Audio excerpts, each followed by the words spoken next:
કેશોદના અજબ ગામે આંગણવાડી ફરતે પાણી ભરી જતા પરેશાની। કેશોદ તાલુકાના અજબ ગામે આવેલા આંગણવાડી કેન્દ્ર નંબર 4 ફરતે પાણી ભરી જતા વાલીઓ અને બાળકોને આવવા જવામાં પારાવાર મુશ્કેલીઓ વેઠવી પડે છે।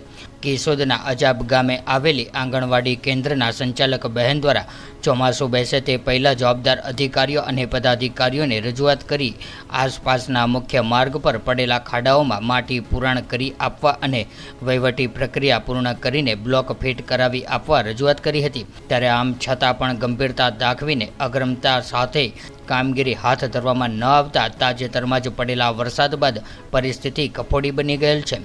ત્યારે ભરાયેલા પાણીના કારણે માખીઓ મચ્છરોના ઉપદ્રવ વધતા બાળકોને પાણીજન્ય રોગો થવાની પણ સંભાવના વધી રહી છે।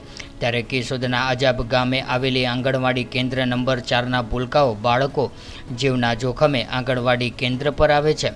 ત્યારે આકસ્મિક ઘટના બનશે તો કોણ જવાબદાર તે બાબતે અનેક પ્રશ્નો સર્જાયા હતા।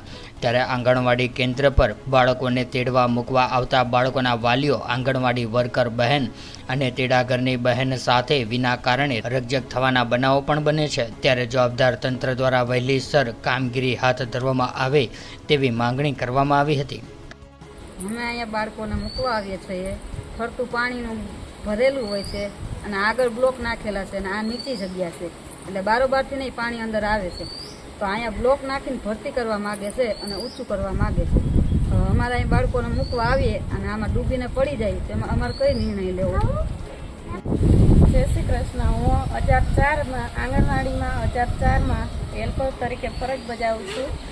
હું અહીંયા અમારી આંગણવાડીમાં અહીંયા ખૂબ જ પાણી ભરાય છે। ચોમાસામાં બહુ તકલીફ થાય છે। બાળકોને લઈ આવવા તો કેવી રીતે બોલાવવા મોકલવા? આમાં હાલી શકે નહીં એટલું તો પાણી હોય ગોઠણ સુધી। પાણી ભરાય તમે કોઈ જાણ કરેલી કોઈને? હા, અમે 2 વખત મંત્રીને બ્લોક લખાવ્યા તો કહે છે કે મંજૂર થઈ ગયા છે, કરાવી દેશું, પણ આમાં જોવાય કોઈ આવતું નથી। તો અમારે અહીંયા વરસાદ હોય ત્યારે રજા રાખવી પડે, બાળકોને બોલાવી શકતા નથી। તો અમારી એટલી વિનંતી છે કે આમાં ભરતી કરાવી અને બ્લોક કરાવી।